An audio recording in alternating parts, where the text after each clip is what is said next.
Hello, this is Species The Awakening movie review. This is the fourth installment in the Species series. I was actually really excited to stumble upon this because, I love the fucking Species movies and stuff. And I thought the series ended at 3. I really thought that it just, cut off at 3. And, it was just amazing to find this. I saw it on Netflix this one day and didn't get to watch it, so I pretty much searched for it, and I went to the Exchange, nice little movie store, found it, bought it, had it, and then lent a guy it, and then, I moved, and, well, he moves, and I never got my movie back. So I do not own Part 4, but, yeah. This movie was actually surprisingly bad, and it does take a lot for me to say a movie's bad. I mean, it grew on me after I watched it a couple times, but it's still pretty bad. I believe this was made for the Sci-Fi Channel. I was just watching the Sci-Fi Channel, but I can't stand some of that anymore. I used to watch that all day long, but their movies lately they just piss me off. I'm not even joking. Sometimes it just hurts my head. I can't take some of those stupid movies anymore. I mean, some of them are pretty fun, but I haven't even seen Sharknado because I saw parts of it and was like, oh, hell no.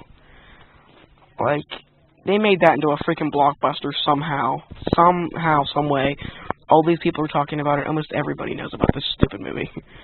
And I've never watched it, because honestly, it just seems so stupid and retarded. But anyway, so, it's basically what most people thought 3 was going to be. Direct-to-video, kind of a, trashy sequel, but not in a good way like 2 was. Just kind of following the same, backstory as the other movies, but no other elements are really similar. There's this chick, and she finds out that her whole life she was being lied to, and she was really part alien, and she just goes on a killing spree and wakes up naked, and she's at the end of her life cycle because she's a certain half-breed that can only live for so long, and they have to they make some weird machine or something to fix her, make her live longer or whatever, and we don't know if it's gonna work or whatever, and there's other half-breeds out there, but this totally, I thought that this was gonna be, I thought it would at least star Natasha Henstridge like 3 did. I honestly thought it was gonna pick up where 3 left off, because 3 was kind of left open, but no, it just came out of nowhere and just gave the fans the middle finger, basically.